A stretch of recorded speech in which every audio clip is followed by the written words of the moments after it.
Me llaman el desaparecido, cuando llega ya se ha ido. Volando vengo, volando voy, deprisa, rumbo perdido. Cuando me buscan nunca estoy, cuando me encuentran... Él es ingeniero agrónomo, especialista en agricultura orgánica y desde la Universidad de Matanzas, Camilo Cienfuegos, de Cuba.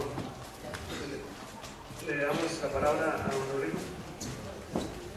Quiero darle las gracias a las compañeras, a los compañeros de la Alianza por una mejor calidad de vida, en particular a las compañeras de Rapal, a los compañeros de América Latina que nos acompañan en esta ocasión, a los anfitriones, a los dueños de casa.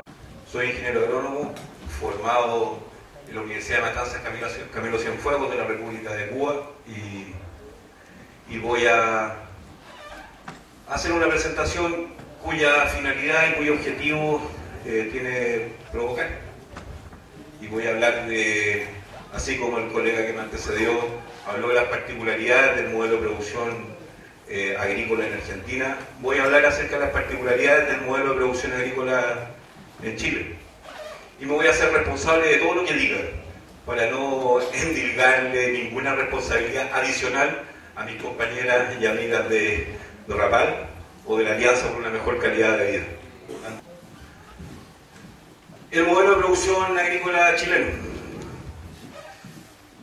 El modelo de producción agrícola chileno, como se ve ahí, es resultado de la aplicación crítica en la década de los 80, donde este paquete tecnológico derivado de la Revolución Verde se aplica a ultranza, particularmente cuando Chile se comienza a encadenar en los mercados de exportación, particularmente en aquellos mercados hortofrutícolas de exportación.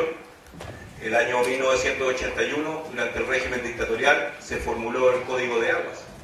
El Código de Aguas en Chile, código que aún se mantiene vigente en nuestro país, separó el agua de la tierra, transformando el agua en un bien de capital.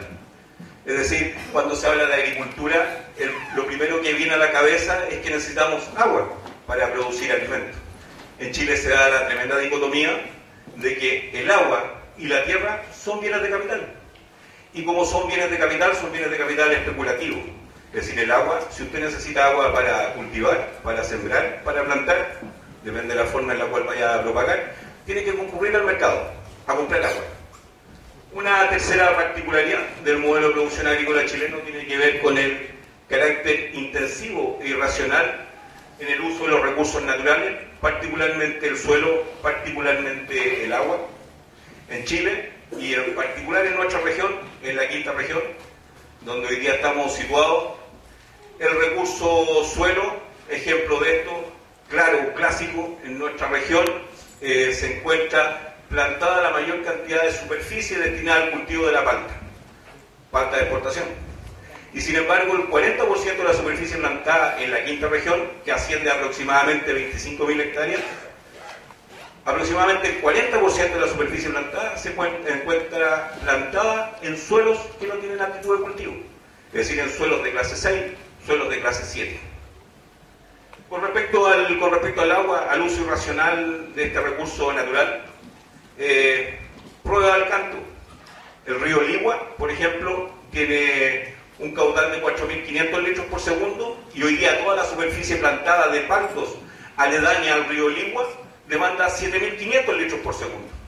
Es decir, es evidente, con respecto al uso irracional de los recursos naturales, particularmente suelo y agua, que con respecto al agua, en nuestra región hay más árboles plantados que agua disponible.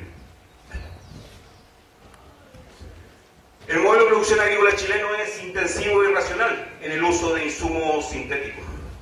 ¿Y por qué digo que es intensivo e irracional? Aquí las compañeras de Rapal han desarrollado un trabajo sistemático, un estudio sistemático con respecto a las intoxicaciones agudas que ocurren en los campos al año 2006. Reportan de que en Chile ocurren en promedio anualmente 700 casos informados de intoxicaciones agudas.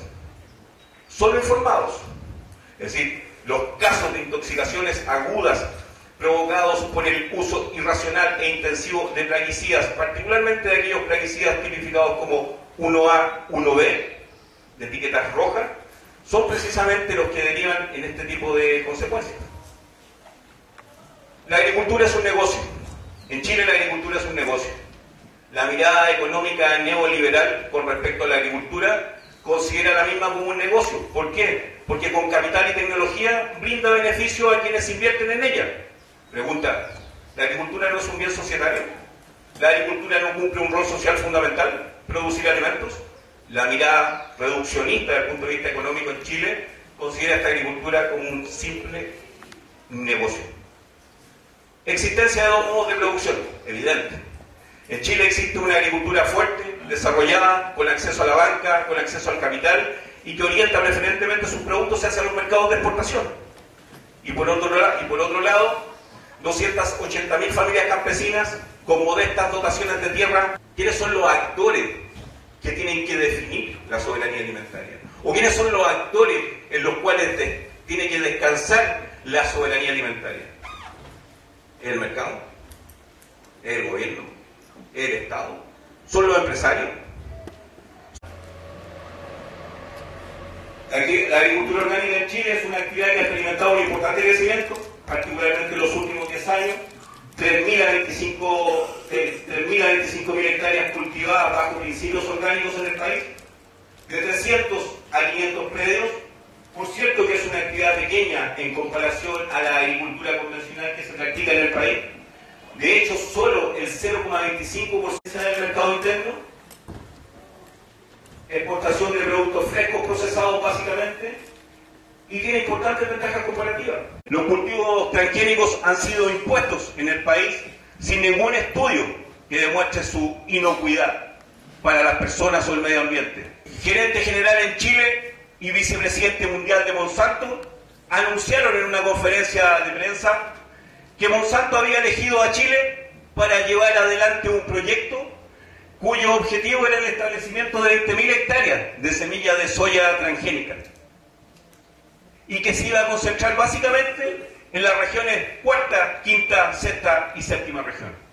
Con algunos compañeros que son los que me acompañan hoy día, con Luis Soto, con Pedro, con Pablo, con Bárbara, conversábamos el otro día y nos preguntábamos desde el punto de vista de la probidad, desde el punto de vista de la transparencia, ¿qué sucedería, por ejemplo, si la ministra de Salud apareciera en un medio de prensa, en una conferencia de prensa, haciéndole propaganda a un examen, o a un servicio de salud, o un medicamento? ¿O qué pasaría, por ejemplo, si la ministra de Vivienda apareciera haciéndole propaganda a una empresa constructora? Y los ejemplos son muchos.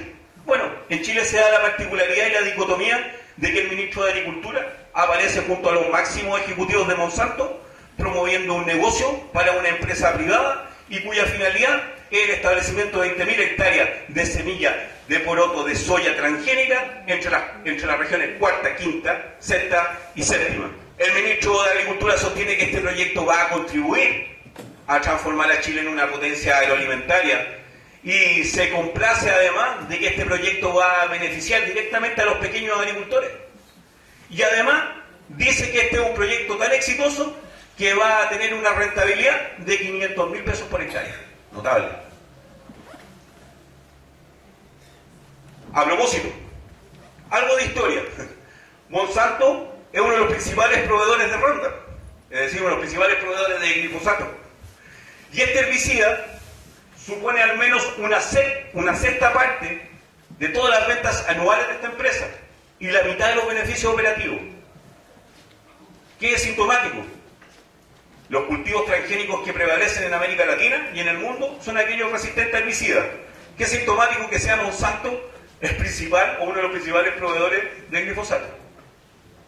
Monsanto en los años 20 se convirtió en uno de los principales fabricantes de ácido sulfúrico y otros productos químicos para la industria.